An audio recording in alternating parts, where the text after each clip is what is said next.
Surabaya Mengaji. Yuk, dukung dakwah Surabaya Mengaji. Salurkan harta terbaik Anda untuk operasional dakwah.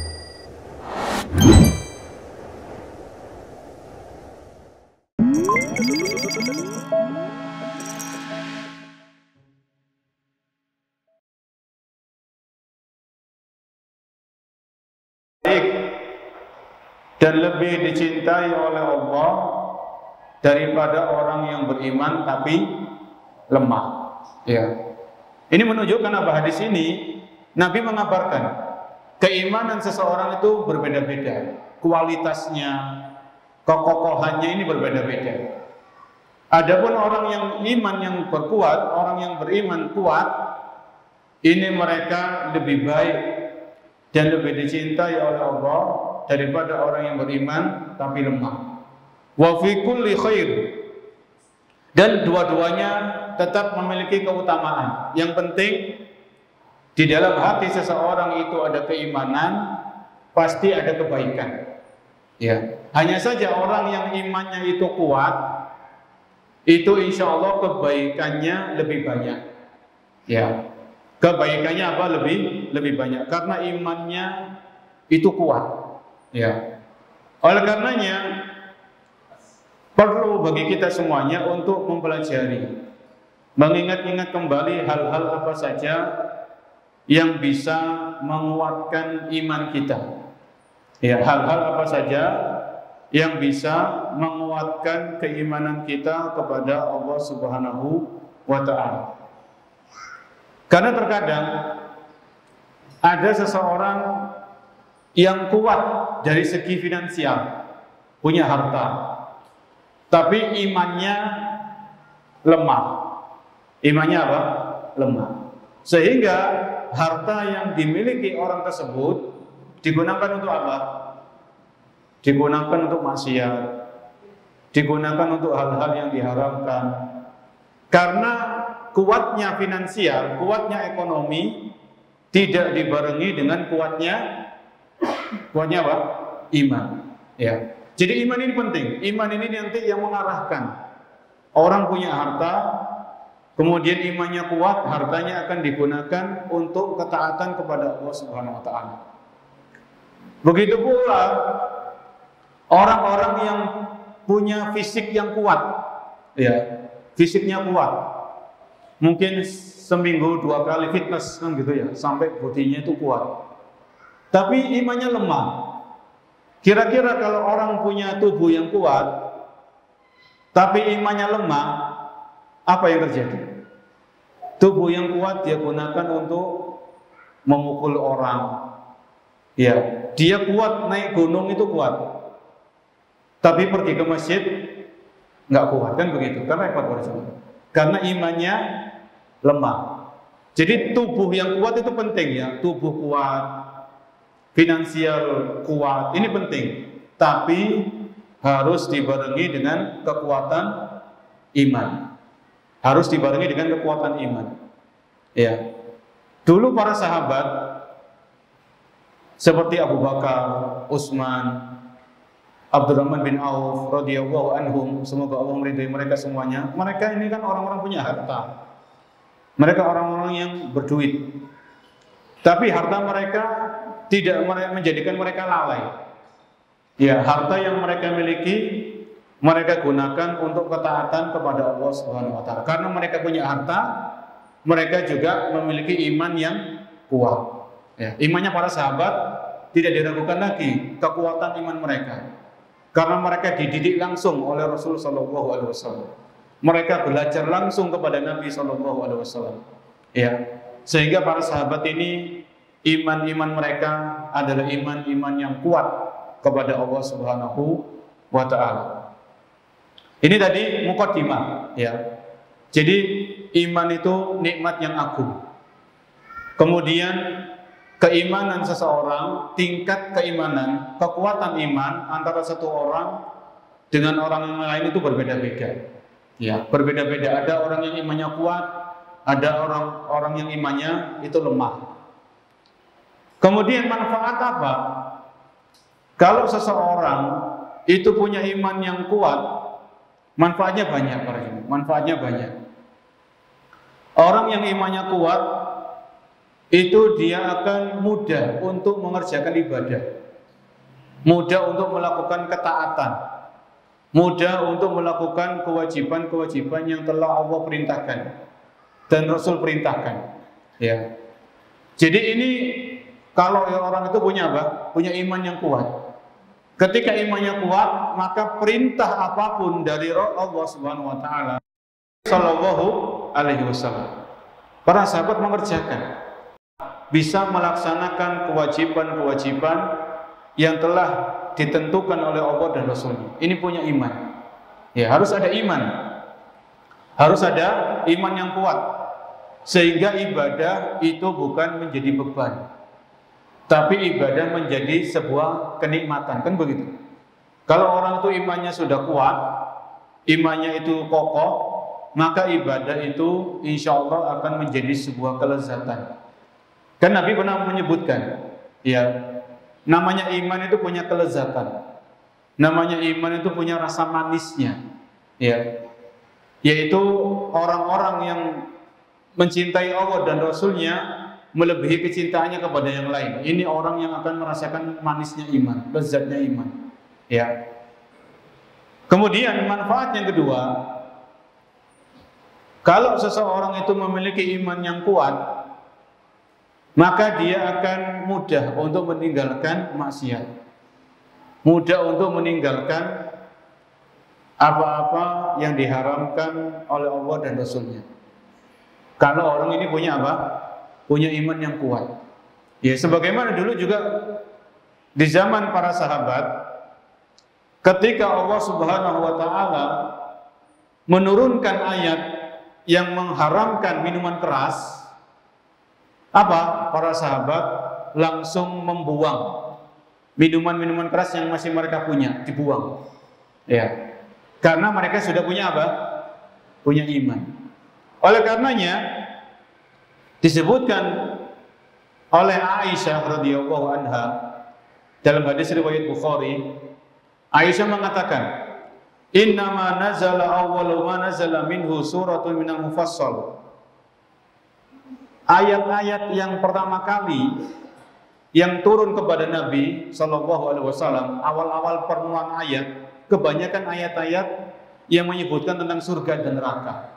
Kata Aisyah, jadi ayat-ayat yang diturunkan oleh Allah keimanan. Karena kalau keimanan itu kokoh, keimanan itu kuat, insya Allah keimanan ini akan membawa seseorang untuk meninggalkan apa-apa yang diharamkan oleh Allah dan diharamkan oleh Rasul Shallallahu Alaihi Wasallam. Kemudian yang ketiga, manfaat iman yang kuat. Iman yang kuat itu bisa menjadikan seseorang sabar, sabar dan tabah dalam menghadapi musibah. Ya, iman yang kuat itu bisa menjadi penolong seseorang untuk bisa sabar dan tabah dalam menghadapi ujian dan cobaan. Ini iman yang kuat. Ini iman yang kuat. Allah sebutkan dalam surat At-Taghabun, At-Taghabun ayat ke-11.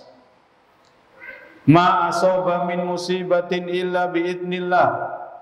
Tidak ada suatu musibah yang menimpa, yang terjadi kecuali dengan izin Allah. Wa may yu'min billahi yahdi qalbah. Barang siapa yang beriman kepada Allah, maka Allah akan memberikan petunjuk kepada orang tersebut. Wallahu bikulli syai'in alim. Dan Allah Maha mengetahui segala sesuatu. Ya, jadi ayat ini surat apa tadi? At-Taghabun ayat 11. Wa may yu'min billah yahdi qalbah. Barang siapa yang beriman kepada Allah, maka Allah akan berikan petunjuk kepada hatinya. Maksudnya ketika terjadi musibah, ketika ada ujian, maka orang ini akan diberikan petunjuk. Ketika orang ini punya iman, oh iya, ini musibah, ini ujian terjadi atas takdir Allah Subhanahu wa taala. Allah tidak mendolimi hambanya. Musibah ujian ini kalau kita hadapi dengan sabar, itu akan menambah pundi-pundi pahala. Ya. Musibah dan ujian ini kalau kita hadapi dengan sabar, itu akan menggugurkan dosa-dosa kita. Itu orang yang apa? Beriman. Ya. Orang yang beriman itu kalau imannya kuat, kalau imannya kuat, insya Allah dia akan mampu menghadapi dengan tabah ujian yang Allah berikan.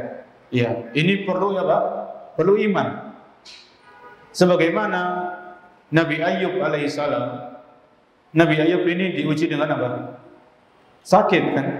Beliau sakit sampai lebih dari 10 tahun. Sakit. Nabi Ayyub, beliau seorang nabi. Beliau punya keimanan yang kuat. Sehingga dengan keimanan itu beliau apa? Bersabar. Beliau apa? Bersabar. Kemudian Nabi Yakub alaihissalam, beliau diuji, berpisah dengan putranya, yaitu siapa? Nabi Yusuf. Berpisah. Ya, karena ulah saudara-saudaranya Nabi Yusuf ini. Nabi Yusuf dibuang ke sumur. Panjang ceritanya, panjang. Tapi Nabi Yakub di sini sabar. Ya, beliau punya keimanan yang kuat, maka beliau sabar. Intinya para jamaah, keimanan yang kuat itu akan menjadikan seseorang bisa tabah dan bisa sabar dalam menghadapi ujian demi ujian yang ada dalam kehidupan ini. Ya. Dan yang keempat, iman yang kuat itu akan menjadikan seseorang memiliki akhlak yang mulia. Ya, iman yang kuat itu insya Allah akan membuat seseorang memiliki akhlak yang mulia. Nabi SAW bersabda dalam hadis riwayat Tirmizi dari Abu Hurairah, akmalul mu'minina imanan ahsanuhum khuluqan. Orang yang paling sempurna imannya itu adalah orang yang baik, orang yang paling baik akhlaknya. Akmalul mu'minina imanan ahsanuhum khuluqan. Orang yang beriman yang paling sempurna imannya, kata Nabi, ahsanuhum khuluqan, yaitu orang yang paling baik akhlaknya. Ya. Wa khiyarukum khiyarukum li ahli. Dan orang yang paling baik di antara kalian adalah orang yang paling baik kepada keluarganya. Ya. Jadi iman ini ada buktinya. Kalau kita punya iman, maka buktinya adalah kita memiliki akhlak yang mulia. Kan banyak ada beberapa hadis yang di situ Nabi SAW menyebutkan iman, kemudian beliau menyebutkan akhlak. Apa contohnya? Man kana yu'minu billahi wal yaumil akhir falyakul khairan aw liyasmut. Barang siapa yang beriman kepada Allah dan hari akhir, ini kan iman, hendaklah dia berkata baik atau diam. Berkata baik ini kan akhlak kan? Berkata baik ini akhlak. Ya, berkata baik kepada orang tua, berkata baik kepada guru, berkata baik kepada anak-anak, kepada tetangga, kepada semua orang. Ya, jadi berkata baik ini termasuk akhlak. Dan Nabi kaitkan dengan apa? Keimanan. Man kana yu'minu billahi wal yaumil akhir falyukrim dhaifah. Barang siapa yang beriman kepada Allah dan hari akhir, maka hendaklah dia memuliakan tamu. Memuliakan tamu ini kan akhlak. Ya. Memuliakan tamu itu apa? Akhlak. Maka akhlak ini cerminan dari keimanan. Kemudian Nabi juga mengatakan barang siapa yang beriman kepada Allah dan hari akhir, hendaklah dia memuliakan tetangganya.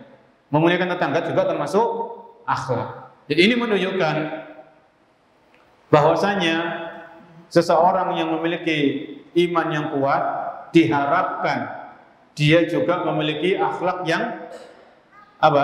Akhlak yang mulia, akhlak yang baik, akhlak yang luhur. Ya, sebagaimana Nabi kita Muhammad SAW beliau orang yang paling kuat imannya. Juga beliau adalah orang yang paling baik akhlaknya. Sebagaimana Allah berfirman, wa innaka la'ala khuluqin azim. Sesungguhnya engkau wahai Muhammad berada di atas akhlak yang luhur, akhlak yang agung. Ya. Ini perlu kita pahami bersama. Jadi iman yang kuat itu manfaatnya banyak. Ya. 4 yang kita sebutkan ini sekedar beberapa saja. Dan di sana masih ada manfaat-manfaat yang lain yang akan diperoleh oleh seseorang ketika dia memiliki iman yang kuat. Kemudian kita lanjutkan. Dulu para sahabat itu mereka sangat antusias, sangat bersemangat untuk duduk-duduk bareng dalam rangka menguatkan keimanan. Ini saya ambil pembahasannya dari sebuah buku milik Syekh Abdul Razak hafizahullah taala. Ya, beliau punya buku namanya Asbabu Ziyadatil Iman wa Nuqsani. Sebab-sebab kuatnya keimanan dan melemahnya keimanan. Ini punya Syekh Abdul Razak hafizahullah taala. Beliau mengajar di Masjid Nabawi. Di sini beliau mengatakan, di antara yang beliau sampaikan, fakana Umar bin Al-Khattab yaqulu li ashabihi halummu nasdadu imanan.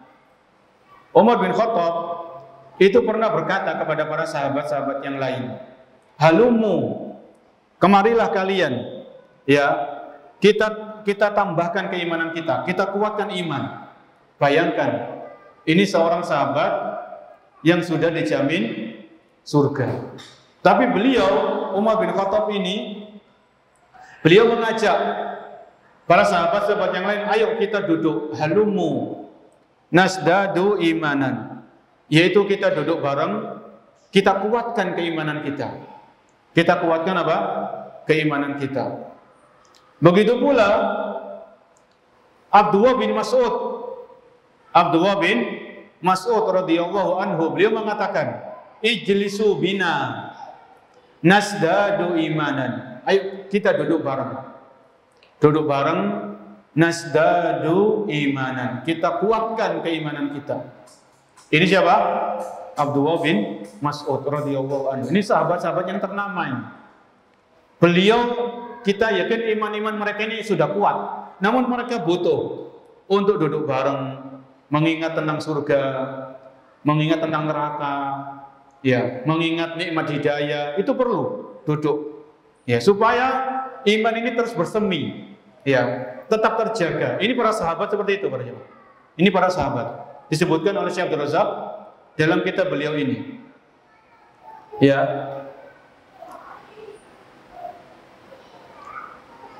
Kemudian Imam Ahlussunnah wal Jamaah, Imam Ahlussunnah, Imam Ahmad itu pernah ditanya tentang iman, yazidu wa yanqus, apakah iman itu bisa menguat dan iman itu bisa melemah. Jadi Imam Ahmad, Imam Ahlussunnah rahimahullahu taala, beliau pernah ditanya, Imam Ahmad bin Hanbal, apakah iman itu bisa menguat dan iman itu bisa melemah? Maka Imam Ahmad menjawab, yazidu hatta yablugha a'las samawati sab'. Iman ini bisa kuat sampai menjulang ke langit. Ya. Wa yanqusu hatta yasira ila asfalis safilina sab'. Dan iman ini bisa melemah sampai ke asfalis safilin, ya, bumi yang paling bawah. Ini kata Imam Ahmad rahimahullahu taala. Ya, jadi banyak dalam hal ini nukilan-nukilan dari para salaf, dari para sahabat, para tabi'in. Mereka sangat-sangat memperhatikan tentang hal-hal yang bisa menguatkan keimanan dan hal-hal yang bisa melemahkan keimanan.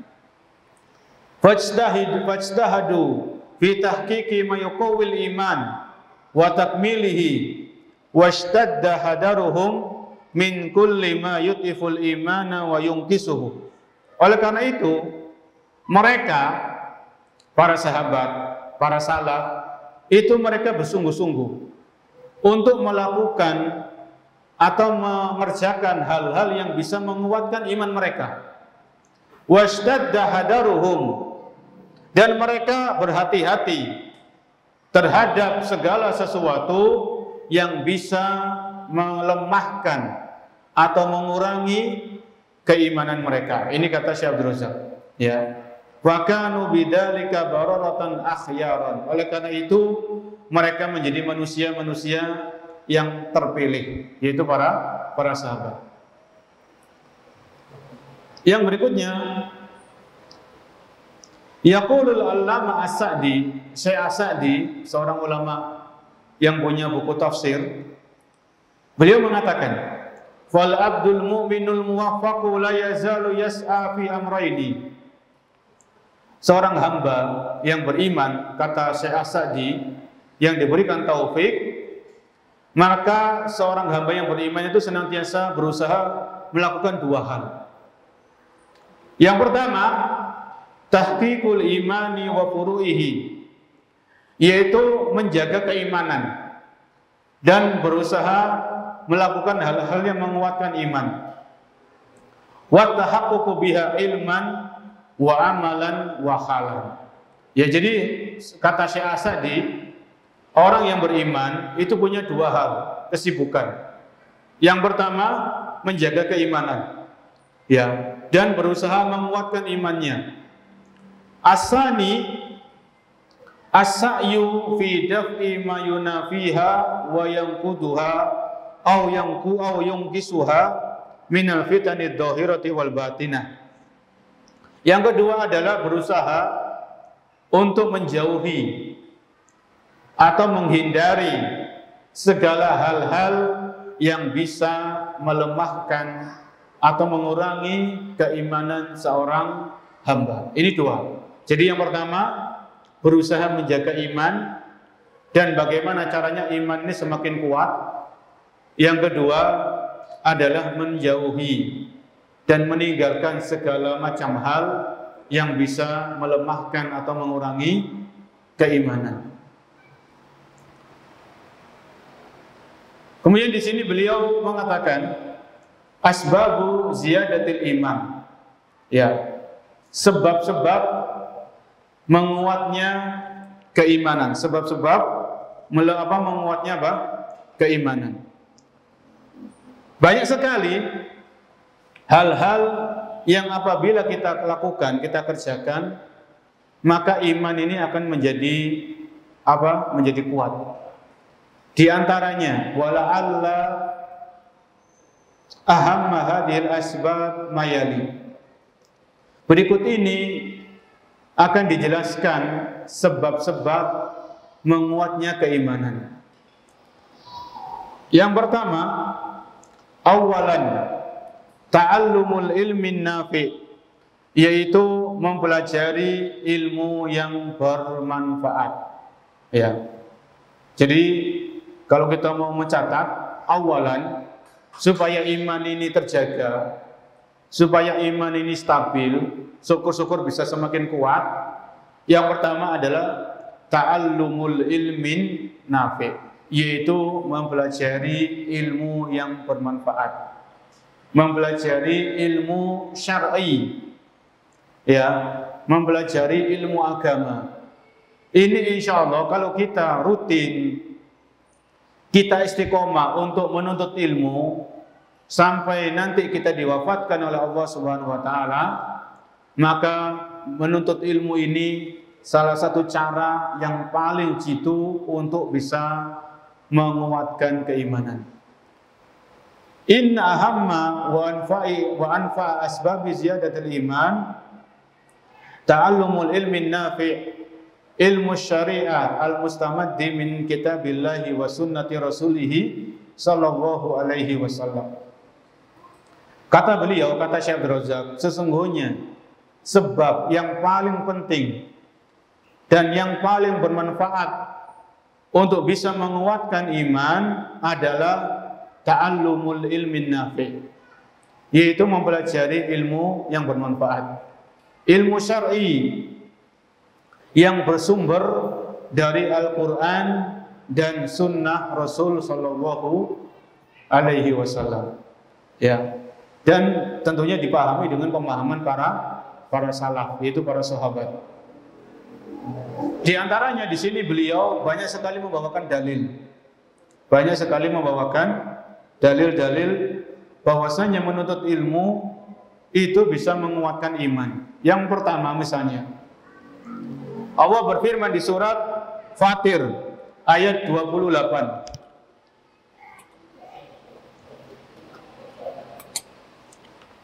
Surat Fatir ayat 28. Innama yakhshallaha min ibadihil ulama. Innallaha azizun ghafur. Sesungguhnya di antara hamba-hamba Allah yang takut kepadanya itu adalah para ulama. Innallaha azizun ghafur. Sesungguhnya Allah Maha perkasa lagi Maha pengampun. Ini Fatir ayat 28. Ya, ini menunjukkan para ulama, para ahli ilmu yang mereka belajar Al-Quran dan Sunnah sesuai dengan pemahaman para salaf. Mereka ini orang-orang yang takut kepada Allah Subhanahu wa Ta'ala. Orang itu takut kepada Allah kalau orang ini punya apa? Punya iman yang kuat. Ya, punya iman yang kuat itu akan menimbulkan rasa takut kepada Allah Subhanahu wa Ta'ala. Ya, ini pentingnya ilmu. Pentingnya ilmu. Karena dengan ilmu ini keimanan itu akan bersemi, para jemaah. Keimanan itu akan terjaga dengan izin Allah Subhanahu wa Ta'ala. Kemudian Nabi SAW bersabda, "Man yuridillahu bihi khairan yufaqihu fiddin." Barang siapa yang dikehendaki kebaikan oleh Allah Subhanahu wa Ta'ala, maka Allah akan pahamkan orang tersebut dalam urusan agamanya.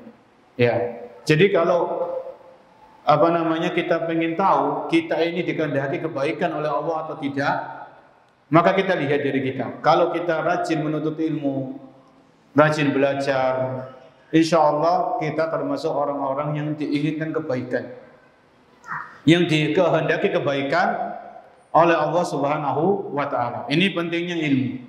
Ya. Pentingnya ilmu syar'i. Oleh karenanya kita perlu merutinkan. Jadi misalnya 1 pekan sekali kita hadir ke kajian, atau 1 pekan 2 kali.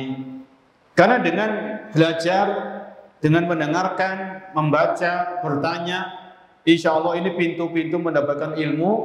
Dan ilmu ini adalah salah satu penopang keimanan. Ya, ilmu ini salah satu penyebab yang terkuat yang menjadikan iman ini semakin bersemi. Di dalam ayat yang lain, surat Thaha ayat 114,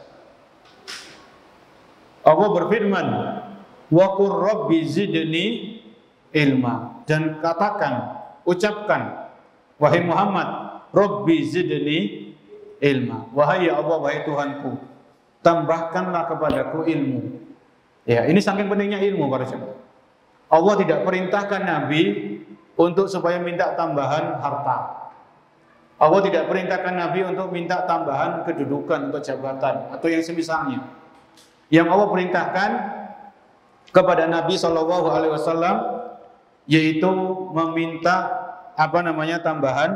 tambahan ilmu, ya, meminta tambahan ilmu. Dan masih banyak ayat-ayat yang lain yang di situ Allah Subhanahu wa Ta'ala menjelaskan kepada kita tentang pentingnya ilmu. Ya, jadi harus kita punya waktu. Kita harus meluangkan waktu untuk belajar agama. Ya. Jangan ngandalno khutbah Jumat tok, para jemaah. Khutbah Jumat seminggu sekali. Itu pun kalau enggak ngantuk. Kalau ngantuk kan enggak dapat apa-apa kan. Habis Jumatan enggak tahu tadi apa yang disampaikan. Padahal khutbah Jumat itu kan isinya ilmu. Ya, isinya ilmu disampaikan.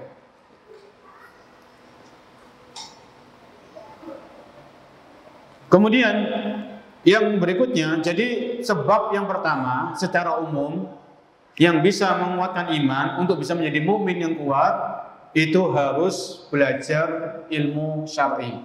Harus rajin belajar. Ya, istiqomah, sabar dalam menuntut ilmu dan senantiasa minta kepada Allah ilmu yang bermanfaat. Rabbi zidni ilma. Allahumma inni as'aluka ilman nafi'a wa rizqan thayyiban. Itu kita baca. Kita baca dan kita amalkan. Kita amalkan yaitu kita belajar. Ya, kita belajar.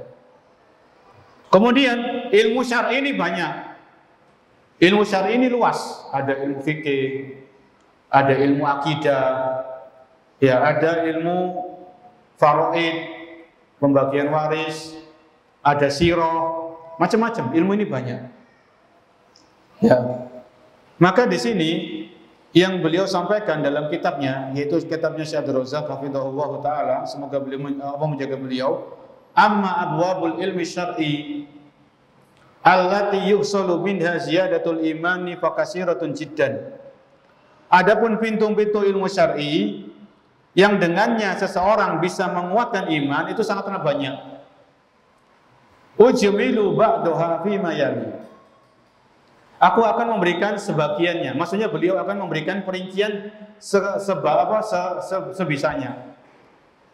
Jadi yang pertama itu menuntut ilmu syar'i ini menguatkan iman.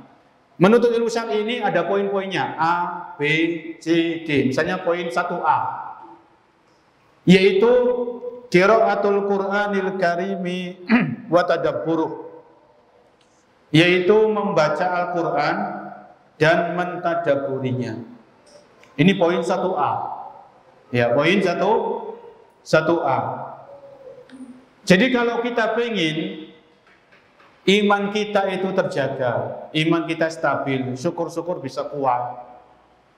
Yang perlu kita kerjakan adalah apa tadi? Mentadabburi Al-Quran. Mentadabburi Al-Quran. Sebagaimana Allah sebutkan di surat Shad ayat ke-29, ayat nomor 29, yaitu Allah Subhanahu wa taala berfirman, kitabun anzalnahu ilaika mubarakun liyadabbaru ayatihi waliyatadakkara ulul albab. Kitab Al-Quran ini sebuah kitab. Anzalnahu ilaika, kami turunkan kepada engkau wahai Muhammad. Mubarakun, Al-Quran ini penuh dengan kebaikan, penuh dengan keberkahan. Liyadabbaru ayatihi, agar ayat-ayatnya ini ditadaburi, direnungi, dipelajari. Waliyatadakkara ulul albab, dan supaya orang-orang yang berakal itu bisa mengambil peringatan, mengambil pelajaran. Ya. Jadi ini tadi surat Shad, Allah menyebutkan tentang fungsi diturunkannya Al-Quran itu supaya ditadabburi, dipelajari, ya, dipahami tafsirnya. Ini salah satu tujuan yang penting Allah menurunkan apa? Al-Quran.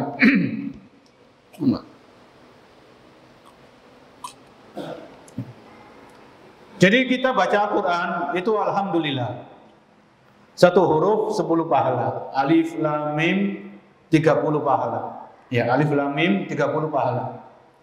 Tapi hendaknya kita tidak berhenti di sini. Kalau bisa kita juga sambil membaca terjemahannya kalau belum bisa bahasa Arab. Atau kita juga membaca tafsirnya. Atau kita ikut kajian tafsir. Ya, ikut apa? Kajian tafsir.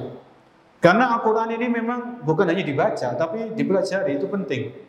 Ya, itu penting. Terutama ayat-ayat yang sering kita baca. Ya, misalnya Al-Fatihah. Masa kita belum tahu tafsir Al-Fatihah? Kan iman para jemaah. Al-Fatihah ini kita baca setiap sholat. Tapi mungkin ada di antara kita yang belum pernah belajar tafsir Al-Fatihah. Al-Fatihah ini maknanya gimana, kandungannya itu apa. Ya, padahal Fatihah ini rukun sholat, ini rukun sholat.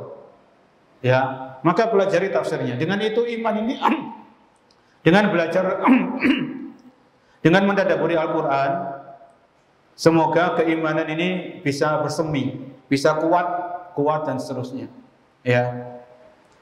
Kemudian pelajari tafsir surat-surat pendek dari apa? Misalnya dari Wadduha sampai An-Nas, kan begitu ya. Karena kalau kita sholat di masjid-masjid yang umum itu rata-rata yang dibaca antara Ad-Duha sampai apa? Sampai An-Nas. Kecuali masjid-masjid yang di pondok-pondok itu yang dibacakan panjang-panjang. Ya, karena memang anak-anak pondok, ya anak-anak santri bacaannya memang panjang-panjang. Tapi kalau di masjid-masjid umum, di masyarakat umum, itu rata-rata yang dibaca Ad-Duha sampai An-Nas. Ya mungkin An-Naba sampai An-Nas. Ya, maka alangkah indahnya kalau kita itu mau belajar tafsir juz amma. Ya, kita hadiri kajian tafsir juz amma, itu penting. Karena dengan mentadabburi Al-Qur'an, keimanan itu akan dijaga oleh Allah Subhanahu wa taala. Keimanan itu akan kuat, ya, dengan izin Allah Subhanahu wa taala. Oleh karena itu di sini Syekh Abdul Razak memberikan nukilan, ya,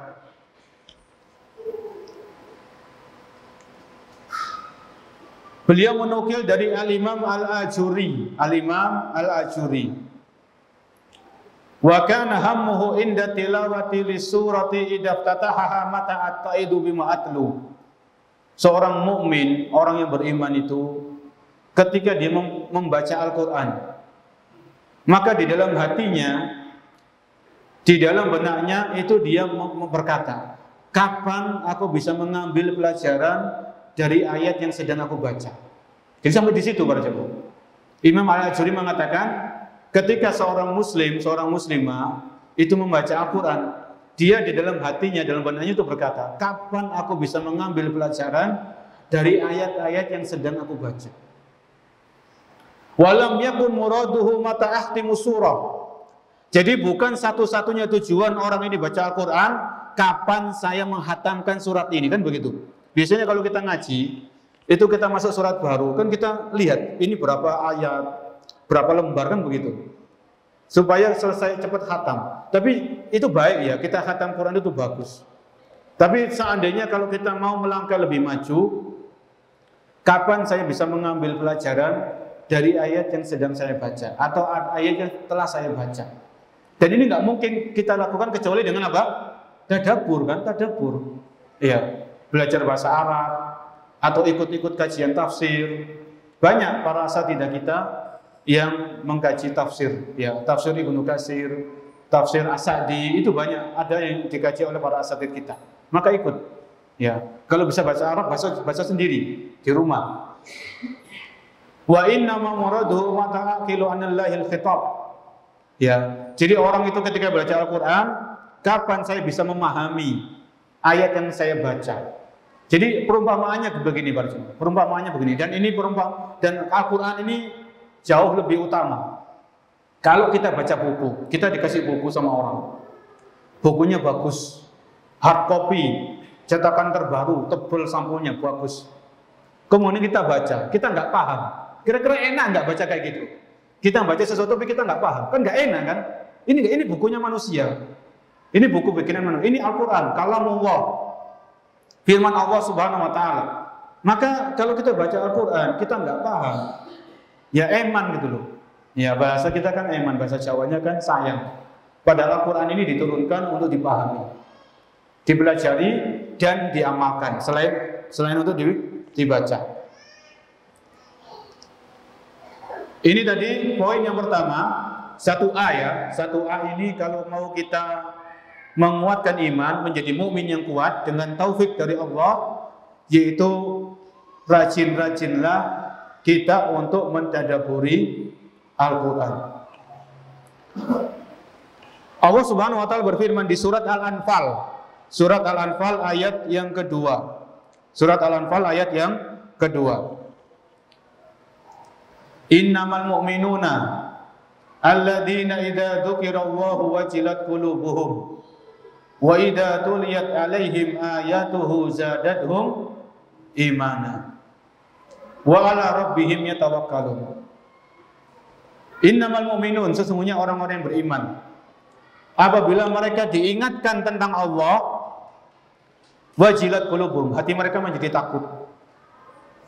Wa idza tuliyat alaihim ayatuhu, kalau dibacakan ayat-ayat Al-Qur'an kepada mereka, kepada orang-orang yang beriman, apa kata Allah? Zadatuhum imana, maka keimanan mereka semakin bertambah kuat, bertambah kokoh. Ini ciri-ciri orang yang beriman. Wa idza tuliyat alaihim ayatuhu zadatuhum imana, kalau dibacakan kepada mereka ayat-ayat Al-Qur'an, maka mereka semakin kuat imannya. Ini bisa dilakukan kalau orang ini paham ayat yang dia baca atau ayat yang dia dengarkan. Itu bisa bertambah iman, maksudnya bertambah kuat imannya. Ya, bertambah kuat imannya. Bahkan kalau orang itu membaca Al-Quran dengan tadabbur, terkadang akan menyebabkan orang ini menangis. Ya. Ketika dia baca Al-Quran, dia menangis. Sebagaimana disebutkan dalam sebuah makalah, ada sebuah makalah yang berbahasa Arab, yaitu makalah ini berjudul Mawaqifus Salaf fi Tadabburil Quran.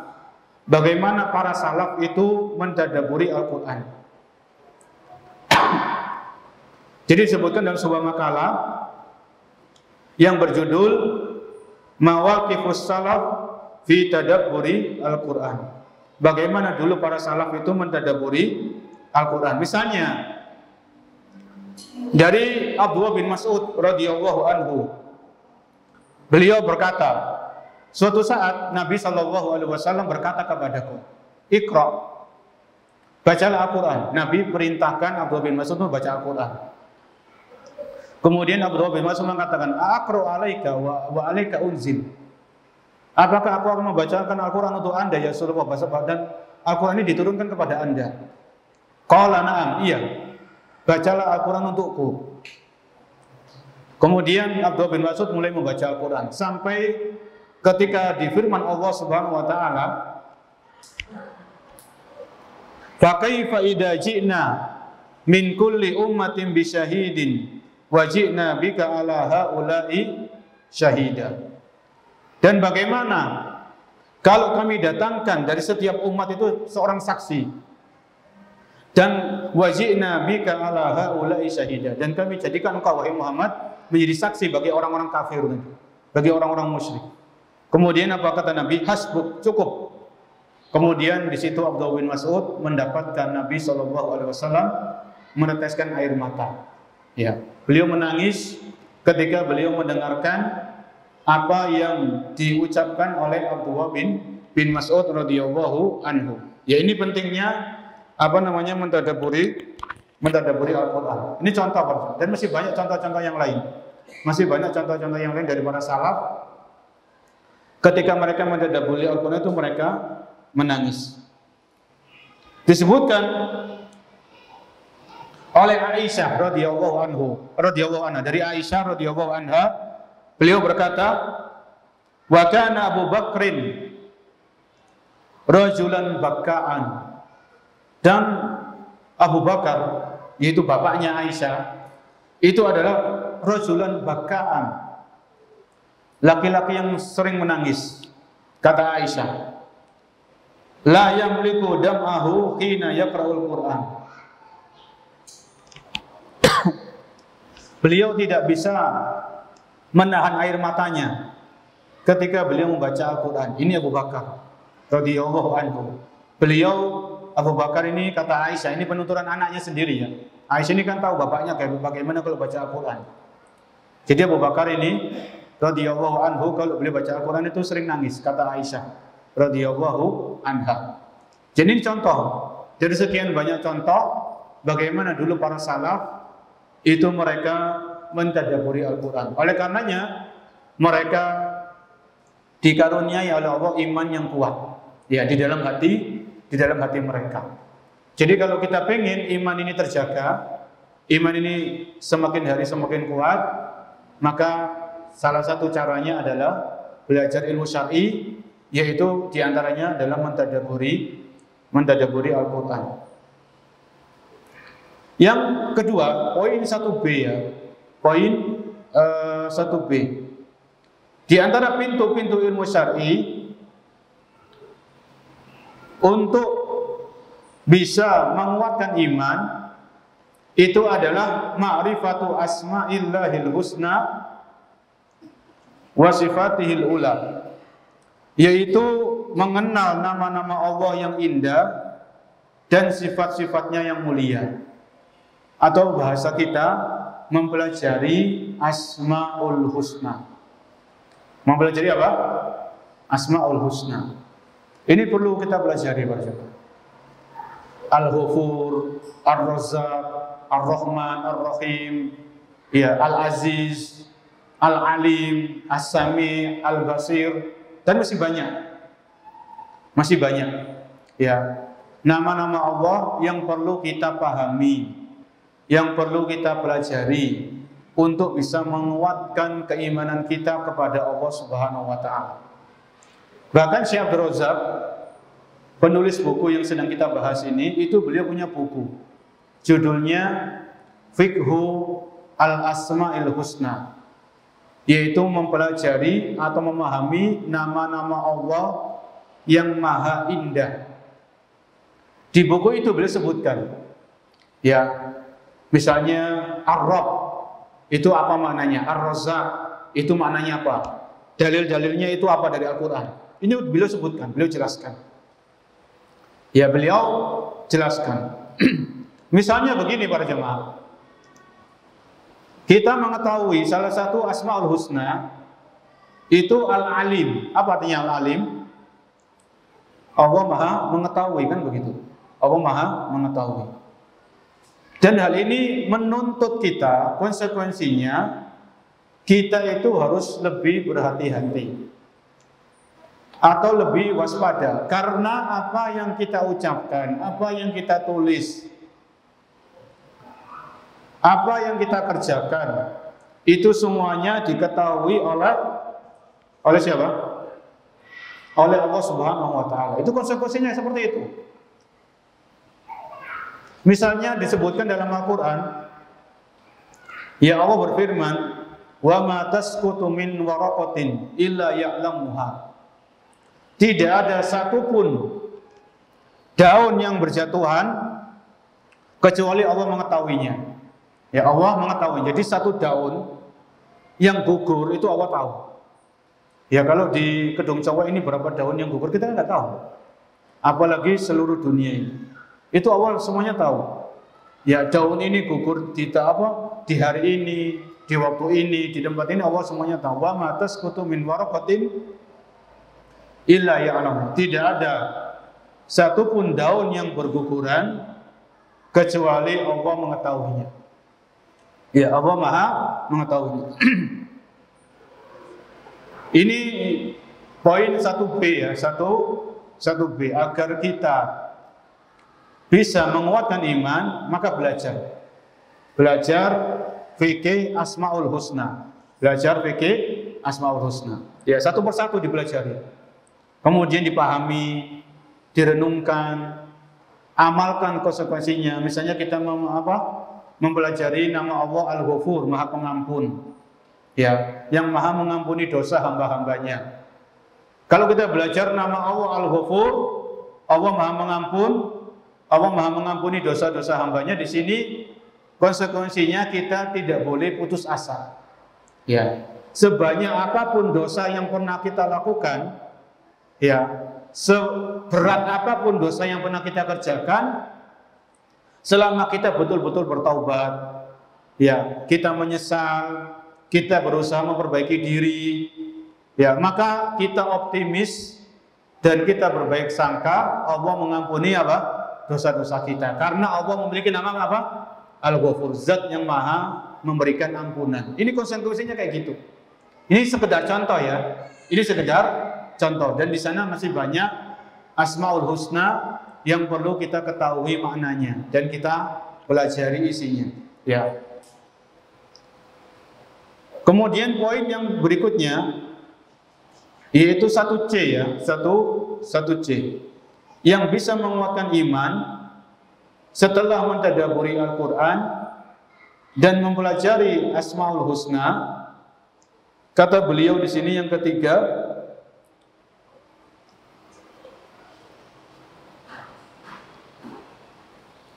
asalis ta'ammulu siratin nabiyil karim, yaitu mempelajari sejarah kehidupan Rasulullah sallallahu alaihi wasallam. Yakin kalau kita mempelajari sejarah kehidupan beliau, mulai beliau lahir sampai beliau meninggal dunia, itu banyak sekali pelajaran-pelajaran yang bisa kita petik. Pelajaran yang bisa kita ambil. Ya, untuk bisa kita contoh, untuk bisa kita teladani ya dalam kehidupan kita sehari-hari ini. Oleh karenanya kita juga perlu menyediakan waktu untuk belajar sirah ya. Belajar sirah sejarah kehidupan Nabi sallallahu alaihi wasallam. Misalnya begini, misalnya Nabi sallallahu alaihi wasallam beliau lahir dalam keadaan yatim, kan begitu ya? Beliau lahir dalam keadaan apa? Yatim. Alam yajidka yatiman fa'awa. Alam yajidka yatiman. Bukankah Tuhanmu mendapatkan engkau lahir dalam keadaan yatim, fa'awa. Kemudian Allah berikan perlindungan kepadamu. Ini sudah pelajaran. Ya, bahwasanya ketika beliau lahir ini sudah yatim. Jadi Nabi SAW itu nggak pernah ketemu sama bapaknya, nggak pernah digendong sama bapaknya, nggak pernah diajak jalan-jalan sama bapaknya. Kan yatim itu kan macam-macam bersama. Ada anak yatim itu ketika anak ini usia 2 tahun, bapaknya meninggal. Itu ada kan? Minimal kan pernah digendong sama bapaknya. Minimal kan pernah diajak jalan-jalan. Dan ini Nabi tidak bersama. Beliau lahir, bapaknya sudah meninggal dunia. Abdullah ini sudah meninggal dunia.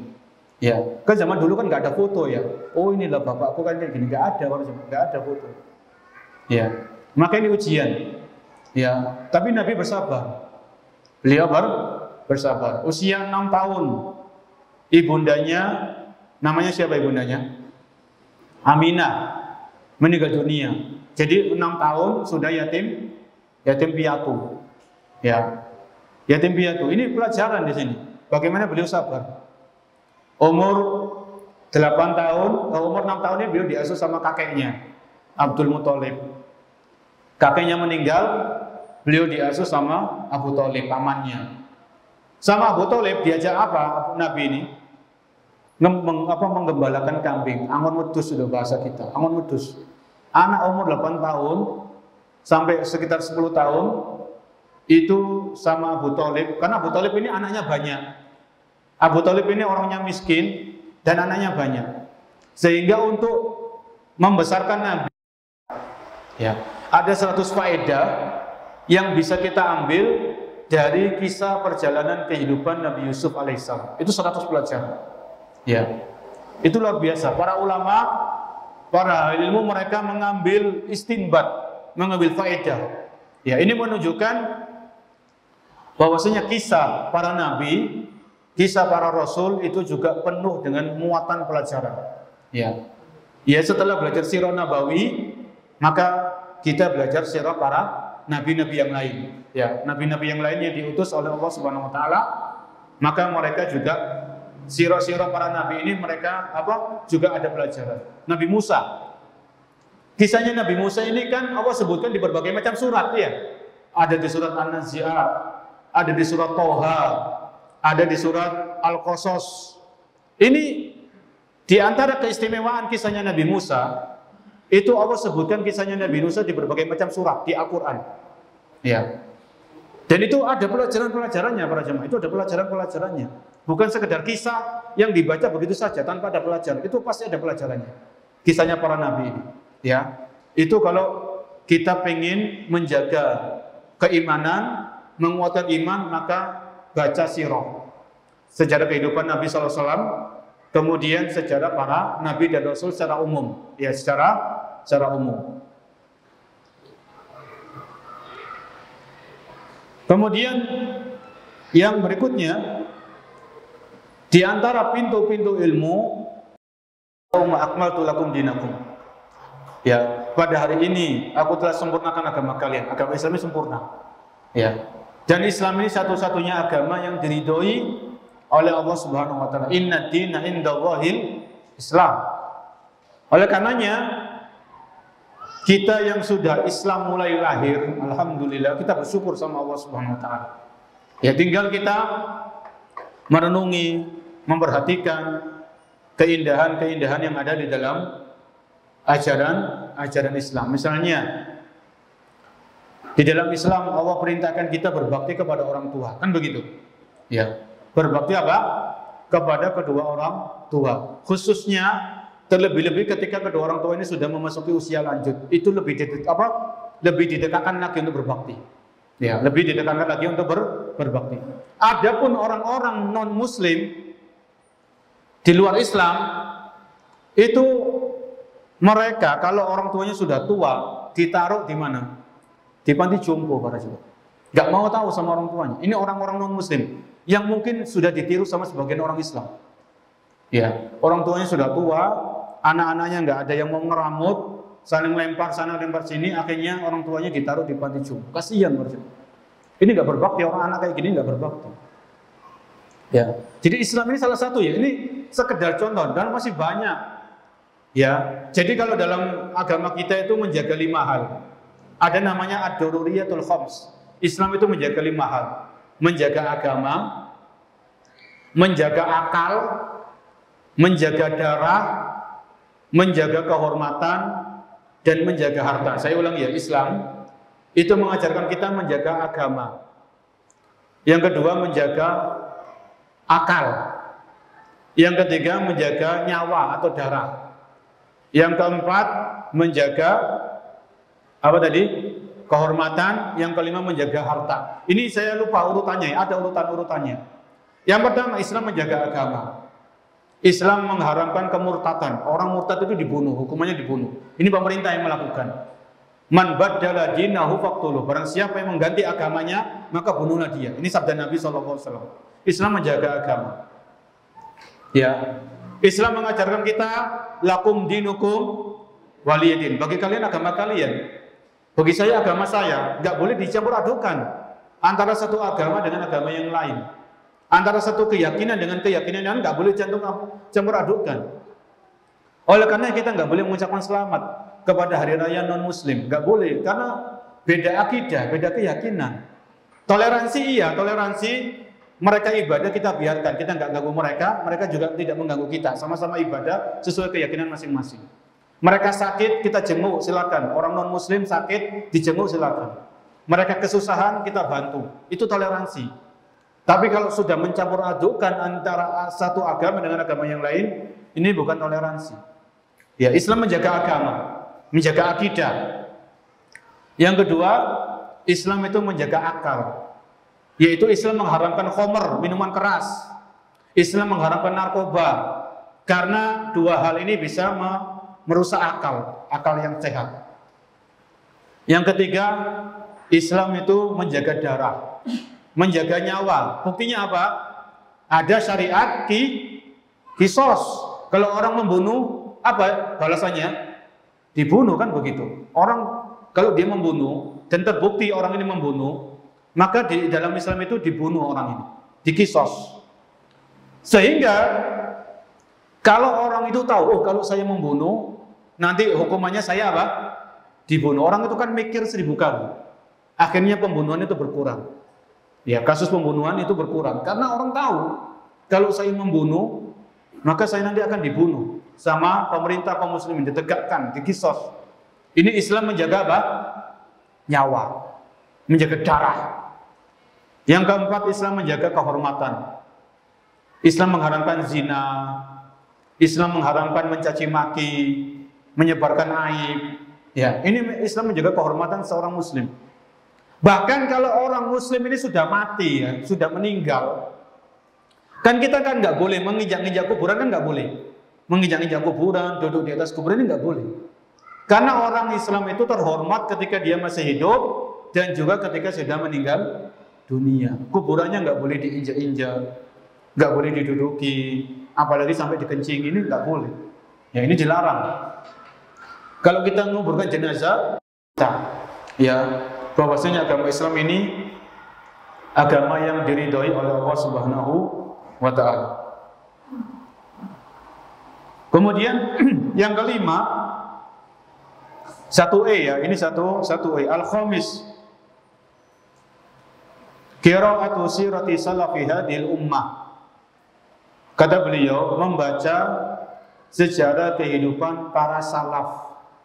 Ya, membaca atau mempelajari sejarah kehidupan para salaf. Dalam hal ini para sahabat. Ya, ada buku para jamaah dalam bahasa Arab dan sudah diterjemahkan, judulnya Suwar min Hayatis Sahabat. Ya, kurang lebih gambaran-gambaran kehidupan para sahabat. Itu ada bukunya. Ya. Jadi kalau kita mau menguatkan iman menjadi mukmin yang kuat, setelah kita belajar sirah nabawi, kemudian belajar sirah para nabi dan rasul secara umum, maka kita belajar apa? Sirahnya para sahabat. Bagaimana dulu Abu Bakar radhiyallahu anhu, bagaimana ibadahnya beliau, bagaimana akhlaknya beliau, bagaimana pengorbanan beliau Abu Bakar ini radhiyallahu anhu. Kemudian belajar sirahnya Umar bin Khattab radhiyallahu anhu, kemudian Utsman, Ali, 10 sahabat yang dijamin surga. Itu kita pelajari biografinya, kita pelajari kehidupan mereka itu bagaimana. Ya, itu luar biasa. Itu bisa menguatkan iman. Mereka ini suri tauladan kita, para sahabat ini. Setelah Nabi Muhammad SAW, setelah para nabi secara umum itu mereka suri tauladan kita, maka para sahabat ini adalah suri tauladan kita. Panutan, contoh bagi kita semuanya. Orang musyrik itu punya Tuhan, patung yang disembah itu maksudnya. Apa kata Nabi Musa? Qala innakum qaumun tajhalun. Kalian ini kaum orang-orang yang bodoh. Ya, jadi kebodohan itu bisa menyerumuskan orang dalam kesyirikan. Kebodohan itu bisa menyerumuskan orang dalam kebid'ahan. Kebodohan itu bisa menjerumuskan orang dalam dosa-dosa besar. Ini semuanya bermula dari penyakit yang namanya apa? Kebodohan atau kejahilan. Ya, makanya menuntut ilmu ini sebuah kewajiban. Sebagaimana Nabi mengatakan thalabul ilmi faridatun ala kulli muslim. Menuntut ilmu itu wajib bagi setiap muslim. Ya, termasuk di dalamnya adalah seorang muslimah. Karena kebodohan ini banyak sekali menimbulkan malapetaka. Ya. Di surat An-Naml ayat 55. An-Naml 55. Allah ceritakan tentang kisahnya kaumnya Nabi Lut.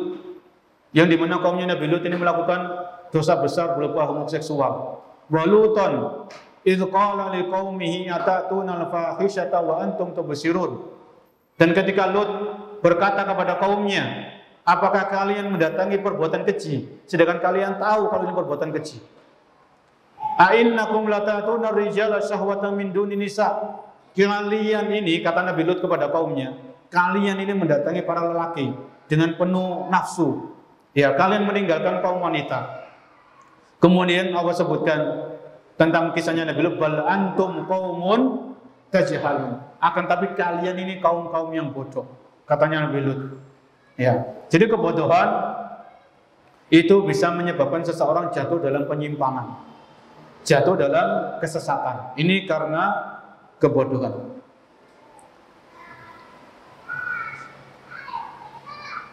Kemudian yang berikutnya,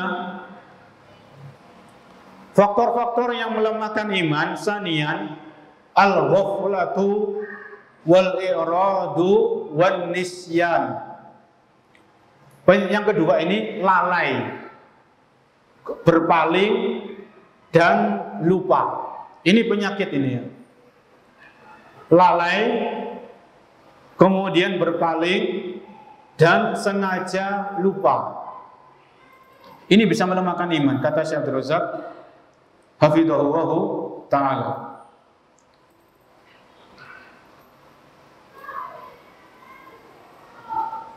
Misalnya Allah sebutkan di surat Ar-Rum. Surat Ar-Rum ayat nomor 7.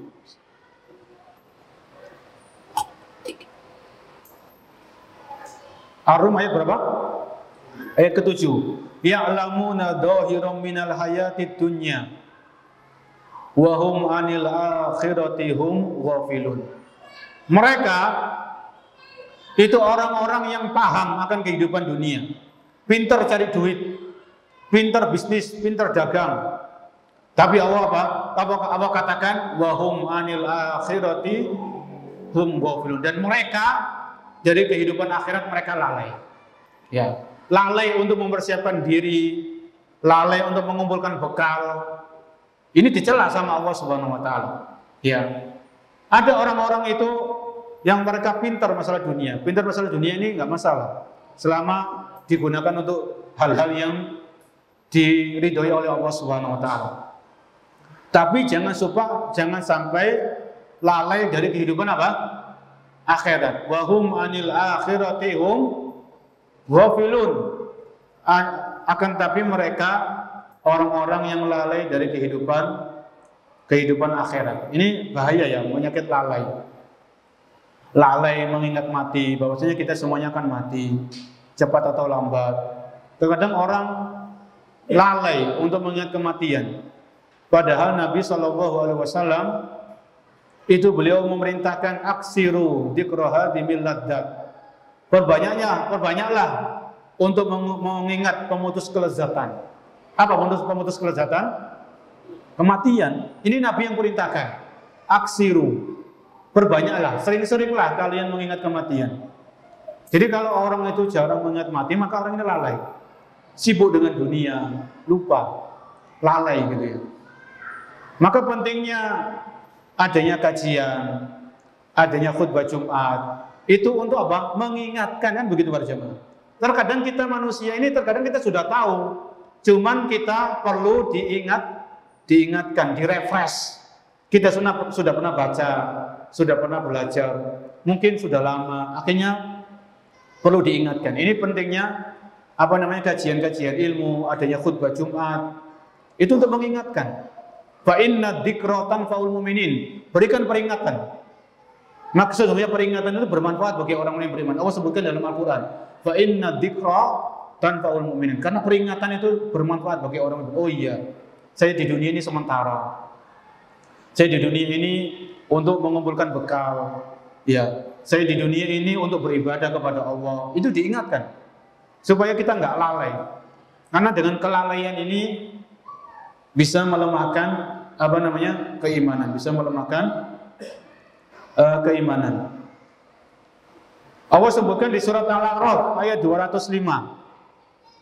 Al-A'raf 205. Wadhkur rabbaka fi nafsika tadarru'a wa khifah wa dunal jahri minal qawli bil ghuduwi wal asal wa la takum minal ghafilin. Dan janganlah kalian termasuk orang-orang yang lalai. Ya. Oleh karenanya di dalam Islam itu ada syariat zikir. Ada zikir pagi dan petang, ada zikir sebelum tidur. Ini supaya kita senantiasa mengingat Allah Subhanahu wa taala. Kita nggak boleh lupa kepada Allah Subhanahu wa taala, nggak boleh lalai. Karena Allah tadi mengatakan wala takum minal ghafilin. Dan janganlah kalian termasuk orang-orang yang berbuat kelalaian. Ya.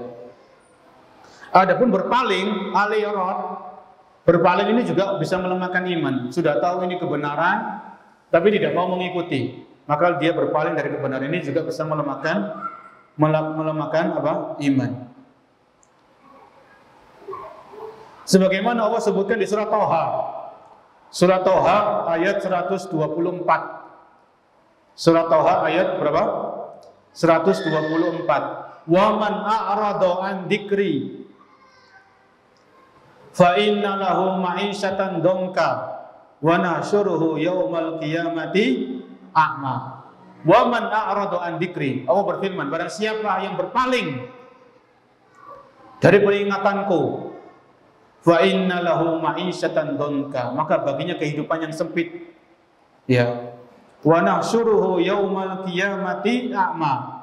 Dan kami akan membangkitkan orang tersebut di hari kiamat dalam keadaan buta. Akibatnya kan apa? Karena orang ini berpaling dari peringatan-peringatan Allah Subhanahu wa taala. Allah sudah mengingatkan adanya musibah, adanya gempa, adanya longsor, adanya banjir. Allah sudah memberikan peringatan.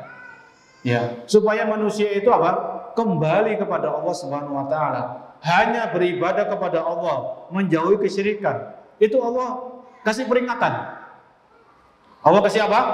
Peringatan banyak para jemaah. Orang-orang yang kita kenal satu persatu mereka meninggalkan kita. Ini kan peringatan atau bukan? Peringatan. Orang-orang yang dulunya nomor HP-nya kita simpan, satu persatu kita hapus, orangnya sudah nggak ada. Ini peringatan dari Allah Subhanahu wa taala supaya kita nggak lalai, nggak berpaling gitu. Ya. Rambut yang sudah mulai tumbuh uban, ini peringatan juga dari Allah Subhanahu wa taala. Ya. Wis uban wis akeh kakean pola kan misalnya. Ya tetap kematian itu nggak ada yang tahu ya. Tapi uban ini kan semacam peringatan juga dari Allah Subhanahu wa taala. Adapun lupa, sengaja lupa, ini juga berbahaya. Allah sebutkan dalam surat Al-Hasyr. Al-Hasyr ayat 19. Allah berfirman, "Wala takunu kalladzina nasullaha fa'ansahum anfusahum. Ulaika humul fasikun." Wala takunu, dan janganlah kalian seperti orang-orang yang nasullaha, mereka melupakan Allah. Ya, mereka melupakan Allah Subhanahu wa taala. Enggak mau beribadah kepada Allah, salat dilupakan, ya puasa Ramadan enggak mau, baca Al-Qur'an lupa, ya sengaja mereka lupa. Apa akibatnya? Fa'ansahum anfusahum. Maka Allah menjadikan mereka lupa dengan dengan hal-hal yang mendatangkan manfaat bagi mereka. Ulaika humul fasikun, mereka itulah orang-orang yang fasik. Ya. Jadi di sini Allah mencela, dan janganlah kalian seperti orang-orang yang lupa kepada Allah. Ya, lupa beribadah, lupa untuk apa kita diciptakan di dunia ini. Ya. Ini jangan sampai. Kalau lupa yang sifatnya itu tabiat, sifatnya manusiawi, itu nggak masalah. Ya, wong Nabi SAW itu pernah lupa, beliau sholat yang 4 rakaat, beliau cuma sholat 2 rakaat. Ketika itu para sahabat bertanya, "Ya Rasulullah, apakah sholat ini dikosor?" Tidak dikosor. Akhirnya Nabi dikasih tahu, ini Nabi pernah lupa. Ini menunjukkan lupa yang tabiat ini tidak tercela. Kalau yang tercela itu yang sengaja betul-betul lupa, melupakan Allah Subhanahu wa taala. Oleh karenanya di surat Al-Baqarah 286, Allah berfirman, "Rabbana la tu'akhidna in nasina aw akhtana." Ya Allah, janganlah Engkau menghukum kami kalau kami lupa atau kami jatuh dalam kesalahan. Jadi lupa yang tidak disengaja, lupa yang sifatnya tabiat, maka ini tidak mengapa. Yang berbahaya itu lupa yang menjadikan sebuah kebiasaan. Ini tadi yang kedua ya. Jadi yang melemahkan iman, yang pertama itu kebodohan, yang kedua ini lupa, lalai dan berpaling. Yang ketiga, secara singkat, fi'lul ma'asi wartikabud dunut. Ya. Tolong sisakan untuk tanya jawab. Oke, siap. Jadi kita singkat, yang ketiga ini yang bisa melemahkan iman itu berbuat maksiat. Ya, berbuat maksiat dan berbuat dosa. Setiap maksiat, setiap dosa yang kita kerjakan itu hakikatnya bisa melemahkan iman. Satu kali dosa kan dikasih titik hitam di dalam hati kita. Kalau kita taubat, titik hitam ini dihapus. Tapi kalau kita nggak taubat, terus menerus berbuat dosa, maka hati ini menjadi hitam pekat. Ya, kemudian hati ini menjadi keras, dinasihati nggak mempan, ya, dinasihati mendal. Ini kalau hati itu sudah hitam. Kemudian yang keempat, setelah ini kita buka forum diskusi. Kalau ada yang mau menambahkan atau yang bertanya, kita persilakan. Yang keempat, yang bisa melemahkan iman itu adalah An-nafsu al-ammaratun bisu, yaitu menuruti hawa nafsu. Menuruti apa? Hawa nafsu. Ini bisa melemahkan iman. Allah sebutkan dalam surat Yusuf ayat 53. Wa ma ubarri'u nafsi inna nafsa la'ammaratun bisu. Sesungguhnya jiwa manusia itu senantiasa mengajak kepada apa? Keburukan. Ini jiwanya manusia. Ya. Jadi kalau hawa nafsu itu ngajak kepada keburukan, jangan dituruti. Harus dilatih. Oleh karena itu ada istilah namanya mujahadatun nafs. Berjihad melawan hawa nafsu. Ini penting. Ya, nafsu kita ngajak kepada yang haram, maka kita cegah. Kita cegah. Wa nahan nafsa anil hawa. Karena Allah sebutkan dalam surat An-Nazi'at, wa nahan nafsa anil hawa. Dan dia mencegah diri dari hawa nafsunya. Ya. Maka jangan dituruti. Ini yang ke berapa? Yang keempat. Yang kelima, sebelum terakhir, yang bisa melemahkan iman. Yang kelima itu yaitu apa namanya? Menuruti bisikan-bisikan syaitan. Menuruti bisikan-bisikan dan tipu daya syaitan. Ya, ini bisa melemahkan iman. Syaitan ini musuh bebuyutan nyata. Musuh yang syaitan ini bisa melihat kita nggak bisa melihat mereka. Namun kita yakin akan keberadaan musuh yang satu ini. Ya, maka hati-hati dalam lebih dari satu ayat. Allah mengingatkan, syaitan itu musuh yang nyata, aduun mubin, musuh yang nyata, yang tidak akan rela, ya, dengan kita sampai kita mengikuti jalannya syaitan, ya, karena syaitan ini sudah bersumpah, ketika syaitan ini diusir dari surga, dia sudah bersumpah untuk menggoda, menggelincirkan anak cucu Adam alaihissalam, ya, untuk cari teman sebanyak-banyaknya di nerakanya Allah Subhanahu Wa Taala. Dan setan ini pintar menggoda manusia, maka harus hati-hati. Kemudian yang berikutnya lagi, yang bisa melemahkan iman itu adalah ad-dunya wa fitnatuha, yaitu terfitnah dengan kehidupan dunia. Ya, terlalu cinta sama yang namanya dunia. Ini juga bisa melemahkan iman. Ya, berapa banyak orang-orang yang cinta dunia, mereka tidak peduli dengan yang halal dan haram. Yang ada di pikiran mereka, bagaimana saya bisa punya uang, bagaimana saya bisa punya jabatan. Itu pikiran mereka. Sehingga mencintai dunia dan terfitnah dengan dunia, ini bisa menyebabkan seseorang lemah imannya. Bahkan ada yang menggadaikan imannya. Ada atau enggak? Karena dikasih bantuan, dikasih ini, akhirnya dia menggadaikan imannya alias murtad. Ya, kita berlindung kepada Allah dari hal tersebut. Ini dunia ini sangat menggoda ya. Kita tahu sendiri dunia ini banyak ya, ya harta, kedudukan, ya wanita, ya dan sebagainya. Pernak-pernik kehidupan dunia. Kalau kita tidak waspada, kalau kita tidak hati-hati, maka dunia ini akan melemahkan keimanan kita. Allah sendiri mengatakan dalam Al-Quran, innama amwalukum wa auladukum fitnah. Sesungguhnya harta-harta kalian, anak-anak kalian itu ujian, fitnah. Ini Allah ingatkan dalam Al-Quran. Ya, Allah sebutkan dalam Al-Quran, mengingatkan orang yang beriman supaya jangan sampai tergoda dengan kehidupan dunia, lupa kehidupan akhirat, lupa untuk cari bekal kehidupan akhirat. Yang terakhir, para jamaah yang dimuliakan Allah Subhanahu Wa Taala, yang bisa melemahkan iman yang terakhir itu memiliki teman yang buruk, memiliki teman yang buruk agama dan akhlaknya.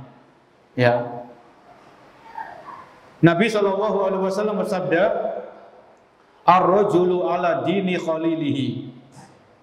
Agama seseorang, kualitas agama seseorang itu terlihat dengan siapa temannya. Falyamdur ahadukum man yukhalil. Hendaklah salah seorang di antara kalian melihat kepada siapa dia berteman. Jadi teman ini memiliki pengaruh sedikit atau banyak dalam kehidupan seseorang. Istiqomah tidaknya seseorang terkadang tergantung siapa? Temannya. Teman di dunia nyata ataupun teman di dunia maya. Teman di Facebook, teman di Instagram, itu pengaruh pada jamaah. Oleh karena itu, marilah kita selektif dalam memilih teman. Silakan kita kenal dengan banyak orang, silakan. Kenal sama ini, kenal sama itu. Tapi yang kita jadikan teman akrab, yang kita jadikan sahabat dekat, itu adalah orang-orang yang baik agama dan akhlaknya. Orang-orang yang mengingatkan kita akan kehidupan akhirat. Orang-orang yang kalau kita lihat mereka, kita menjadi termotivasi untuk beribadah kepada Allah Subhanahu wa taala. Orang-orang yang kalau kita futur, mereka memotivasi kita. Itu teman-teman yang kita butuhkan. Supaya iman ini tidak menjadi lemah karena kita salah dalam memilih teman. Ya, mungkin sampai di sini faktor-faktor yang bisa kita sampaikan dari bukunya Syekh Abdul Razak, bagaimana cara menjadi mukmin yang kuat. Tadi ada beberapa faktor, ya, itu mudah-mudahan bisa kita amalkan. Dan faktor-faktor yang melemahkan iman ini kita harus lebih hati-hati, lebih waspada, ya. Jangan kita biarkan begitu saja. Wallahu a'lam bishawab. Kalau ada yang menambahkan atau ada yang bertanya, kita persilakan. Nah, Ustaz, ini ada 4 pertanyaan yang sudah masuk. Semoga nanti bisa terjawab semua sebelum jamaah yang lain bertanya langsung. Kami bacakan dulu pertanyaan yang pertama, nanti mohon Ustaz jawab langsung biar kita konsentrasi dalam mendengar jawaban itu. Pertanyaan yang pertama, kami mempunyai seorang teman yang tentunya bermanfaat salaf. Akan tetapi karena sibuknya teman kami itu, beliau nggak pernah bisa hadir di masjid atau di tempat lain dalam mengikuti kajian. Akan tetapi beliau mempunyai pemahaman bahwa toh kalau nggak bisa ngaji di masjid, kan bisa ngaji lewat online, YouTube, Facebook dan lain sebagainya. Pertanyaannya, bagaimana pendapat Ustaz tentang teman kami ini? Apakah bisa disebut seorang tolak dunia ini? Kemudian apa nasihat Ustaz kepada teman kami yang seperti ini? Baik, para jamaah yang dimuliakan oleh Allah Subhanahu wa taala. Ketika seseorang sudah mengenal hidayah, mendapatkan hidayah dari Allah Subhanahu wa taala, mengenal manhaj yang benar, yaitu manhaj salaf, maka ini ada sebuah kenikmatan dan anugerah yang wajib disyukuri. Ya. Jadi ketika kita sudah mendapatkan hidayah ke manhaj salaf, maka marilah kita rawat hidayah ini. Kita betul-betul merawat hidayah ini, jangan sampai lepas. Ya, merawat hidayah itu salah satunya adalah dengan berdoa. Semoga kita diberikan istiqomah. Ya muqallibal qulub, tsabbit qalbi ala dinik. Ini doa. Kemudian merawat hidayah ini juga dengan hadir ke majelis ilmu, hadir ke majelis taklim, yang di situ disampaikan Al-Quran, disampaikan hadis-hadis Nabi Sallallahu Alaihi Wasallam, disampaikan perkataan-perkataan para sahabat. Ini penting. Ya, jadi jangan kita terpedaya dengan hidayah yang sudah ada diri kita. Jangan kita terpedaya dengan ilmu yang sudah kita pelajari selama ini. Tetap kita itu butuh untuk belajar, butuh untuk menuntut ilmu, butuh untuk diingatkan karena kita rawan lalai, rawan lupa. Ya, maka ini penting. Jadi kita nasihatkan kepada diri kami pribadi dan bagi para hadirin sekalian atau yang menyimak melalui streaming atau online. Maka tetap kita perlu belajar untuk menimba ilmu. Semampunya, bisa 1 pekan sekali. Ya, yang penting kita hadir di majelis ilmu. Bagaimana dengan yang menyimak via streaming atau via online? Maka tetap mendapatkan pahala menuntut ilmu. Tapi coba ya kita renungkan begini. Kalau kita hadir ke pengajian, kita wudhu di rumah, kita melangkahkan kaki kita ke masjid untuk menuntut ilmu, itu kan pahala kan? Setiap langkah kan pahala. Kemudian kita masuk masjid baca doa, kita sholat tahiyatul masjid, kita ketemu sama kawan, kita berjabat tangan. Ya, itu nggak didapatkan ketika orang itu belajar apa? Online, nggak dapat kan gitu kan? Cuman nonton di layar. Ya, belajar online ini diperuntukkan memang kalau orang itu betul-betul sibuk, yang nggak bisa ditinggalkan kesibukannya, seperti para dokter yang dia harus melayani pasiennya, dia dengarkan menuntut ilmu, ya, atau ibu-ibu rumah tangga yang sibuk dengan anaknya misalnya. Jadi melalui online ini silakan, itu merupakan sarana yang dimudahkan oleh Allah Subhanahu wa taala. Tapi selama masih bisa dan selama tidak ada halangan atau uzur, maka usahakan datang secara langsung. Kita kasih logika, kasih gambaran ya. Kita kasih gambaran supaya kita nggak kalah. Maksudnya nggak kalah itu kan begini, orang kalau nonton bola, kan bola itu kan disiarkan kan ya. Beda nggak orang nonton bola langsung di stadion dengan orang yang nonton bola di layar kaca? Kan beda para jamaah. Ini masalah dunia loh ya. Ini masalah dunia. Dan ini kalau kita masalah akhirat, menuntut ilmu di majelis ilmu, ya di situ Allah turunkan ketenangan, diliputi oleh malaikat dan seterusnya. Ini nggak bisa dibayang, nggak bisa disamakan dengan menonton bola di stadion. Ini kita sekedar ngasih gambaran saja, ya. Dan majelis ilmu jauh lebih utama dan tidak ada bandingannya dengan pertandingan sepak bola, nggak ada bandingannya. Ya, ini cuma sekedar mendekatkan pemahaman, beda. Atmosfer kalau kita datang ke pengajian langsung, kita ketemu sama kawan, ketemu sama teman, kita saling sharing, saling mengingatkan, tawasau bil haq wa tawasau bis sabr. Wallahu alam. Jadi usahakan kalau ada kesempatan atau memang kita harus menyediakan waktu. Saya harus menyediakan waktu untuk datang ke majelis taklim sesuai dengan kelonggaran waktu, sesuai dengan kemudahan yang Allah berikan kepada kita. Wallahu a'lam bishawab. Pertanyaan kedua,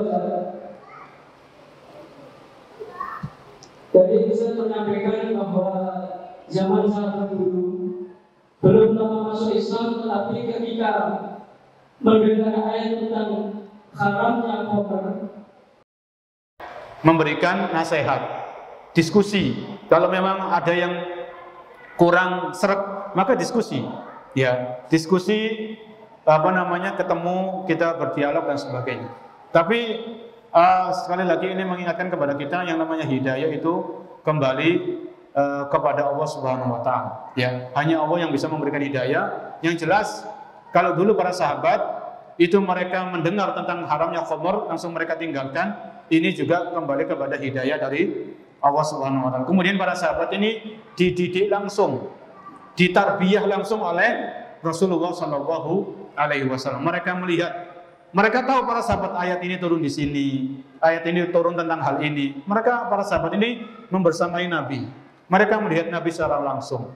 Ya, maka dengan keutamaan-keutamaan itu Allah memberikan hidayah kepada mereka sehingga ketika turun ayat yang mengharamkan khamr, mereka langsung meninggalkan khamr. Ketika turun ayat tentang hijab, para wanita-wanita sahabiat langsung mereka memakai hijab tanpa ada penolakan sedikit pun. Ini keimanan yang sudah menancap di dalam hati para sahabat. Wallahu a'lam bishawab. Kembali kepada hidayah. Intinya kembali kepada hidayah.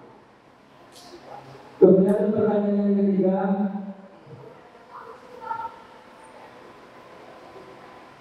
apa kiatnya atau bagaimana caranya jika ada seorang mukmin itu yang fisiknya lemah, kemudian ekonominya lemah, tapi ingin imannya kuat, bagaimana caranya?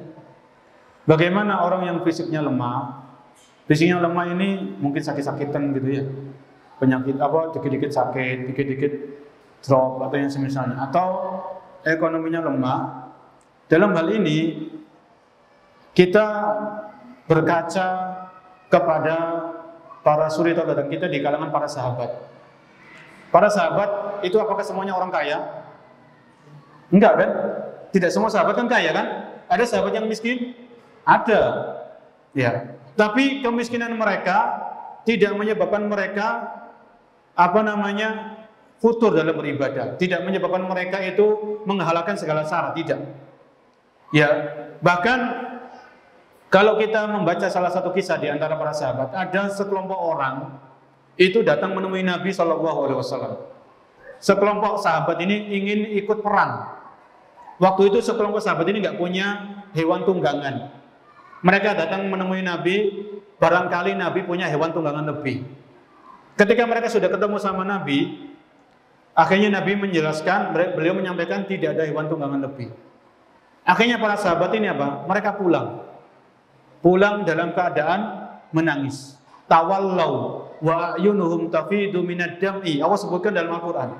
Mereka ini pulang dalam keadaan menangis. Loh, kalau bahasa kita para jemaah, orang nggak melok jihad itu kan enak, nggak pegel, nggak kepanasan. Kan itu kan kalau bahasa kita kan kayak gitu. Ini enggak, ini para sahabat ini nangis. Mereka nggak bisa ikut jihad. Ini kan ada uzur kan. Mereka memang nggak punya hewan tunggangan, nggak punya peralatan perang karena mereka faktor ekonomi. Karena mereka orang nggak punya. Tapi mereka jujur.